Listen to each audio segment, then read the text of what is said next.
Hi, in this video we will discuss about digital differentiators.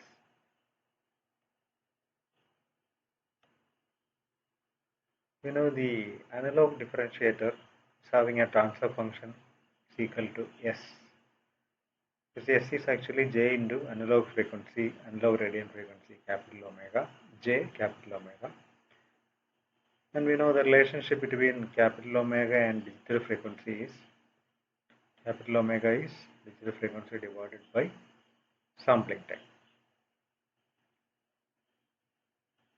And we can assume this sampling time is equal to 1. So we get the frequency response of a digital differentiator is equal to j omega in the frequency range minus pi to pi. So if you plot this, if you plot the h of e to the power j omega divided by j, you can see it's equal to omega, it's linear. So when frequency is 0, response is 0. When frequency is pi, the response is also j pi, like that. So the design of differentiators involve to get some response or to approximate some response like this. So let us find the impulse response of an ideal differentiator. So for this we can use the inverse DTFT equation. It's 1 by 2 pi integral frequency response e to the power j omega and d omega. So here the frequency response is j omega. We can use integration by part, that is integral of products is equal to first function into integral of second minus integral derivative of first into integral of second. When you use that rule, we get this and apply the limits, get like this. You can combine this term with this one and this one with this one, like this. Now this we can write as a cosine term and this as a sine term. So the final desired impulse response is 1 by 2 pi n, 2 pi cos pi n minus 2 pi n sine pi n. This is actually for an unshifted or a non-causal system. And to get a causal system or a shifted response, you replace the n with some n minus m, where this m is equal to the filter order divided by 2. So the shifted impulse response is cos n minus m pi by n minus m minus sine n minus m pi by pi n minus m squared. So to design a filter, design a differentiator, an nth order differentiator, you can use this formula where the m is capital N by 2. And the corresponding ideal frequency response, the shifted ideal response will be j omega into e to the power minus j n by 2 omega or 0.5 n omega. Now if you look into this impulse response, you can see for n even, that is m by 2 an integer, the second term will be 0. So for an even type differentiator, the impulse response shrinks to this form.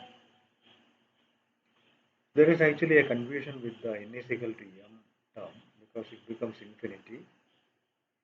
So that is actually defined equal to 0 for n is equal to m, because we cannot have an infinite term.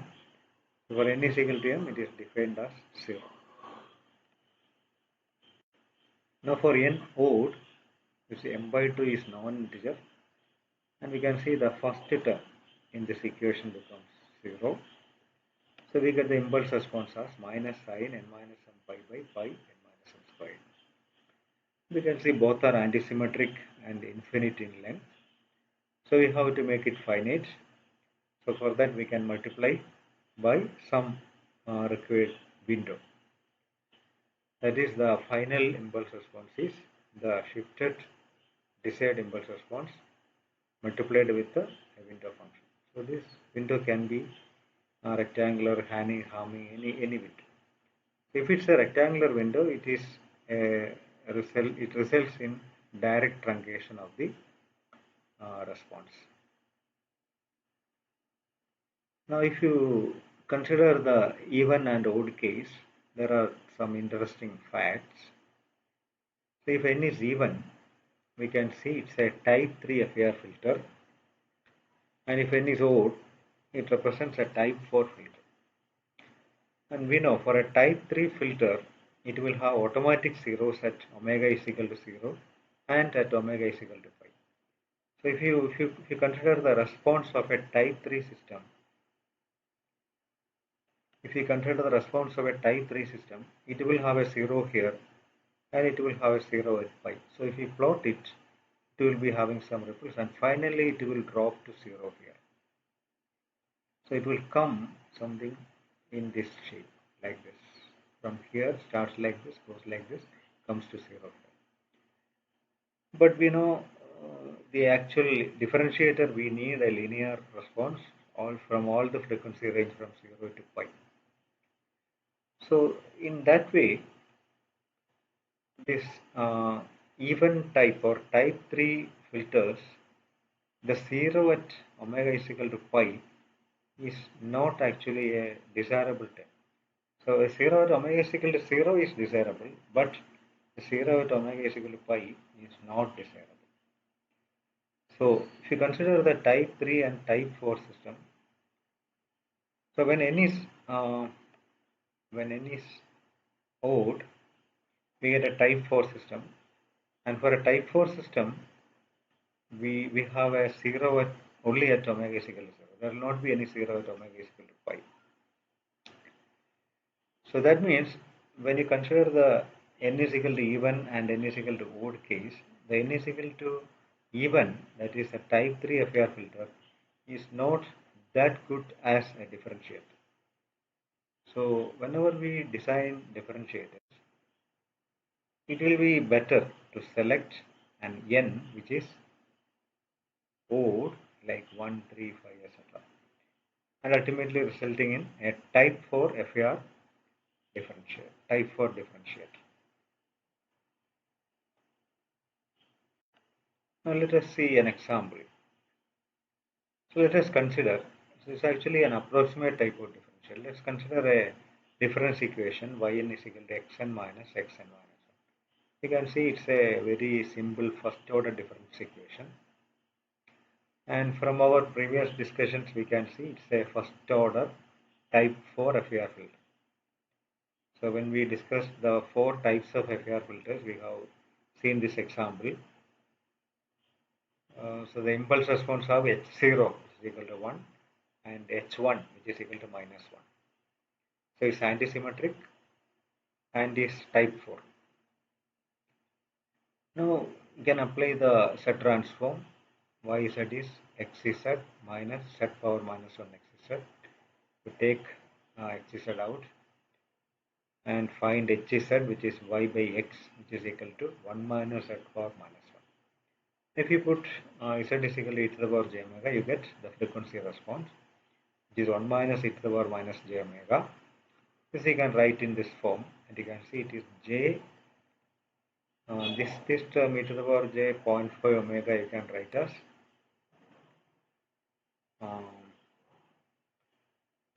this is e to the power minus j 0.5 omega, and this term you can write as 2j sine. This is actually 2j sine 0.5 omega. 2j sine 0.5 omega. And if we look into this one, we can see for small values of omega, the sine 0.5 omega will be 0.5 omega. So this we can simplify to j omega. So that means for small values of omega, this response is linear, and then it goes away from linearity. It becomes non-linear in the high frequency range. So we can see this is actually an approximate type of differentiator. So this xn minus xn minus 1 is basically a differentiator, but an approximate one, not an exact one. Now how to design a required exact differentiator. Let us see an example. Design a 7th order digital differentiator using direct truncation. Whenever you have a question like direct truncation, it's like using a rectangular window, because we are simply truncating the infinitely long series to a finite window length.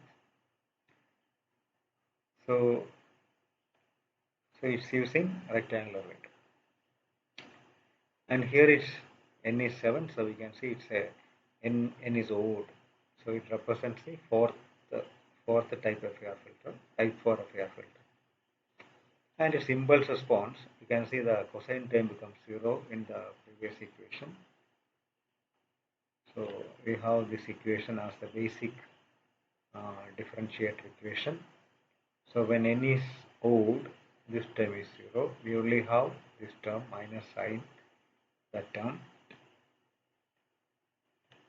So you can start with that equation. No need to do all the derivations. You can start with this equation. Now it's a 7th order. That means you have to, there will be 8 samples. So you have to evaluate the samples from 0 to 7. So simply put n is equal to 0, 1, 2, 3. So here m will be 7 by 2. Then you put n is equal to 0 to 7 and obtain all the impulse response values. So you get Hn, the values are given here. You can work out and see whether you get all these impulse response samples. So this is how we can design any differentiator. So if it is n is even, you can start with the cosine part of the shifted impulse response. Okay, so that's about the design of digital differentiators. Thank you.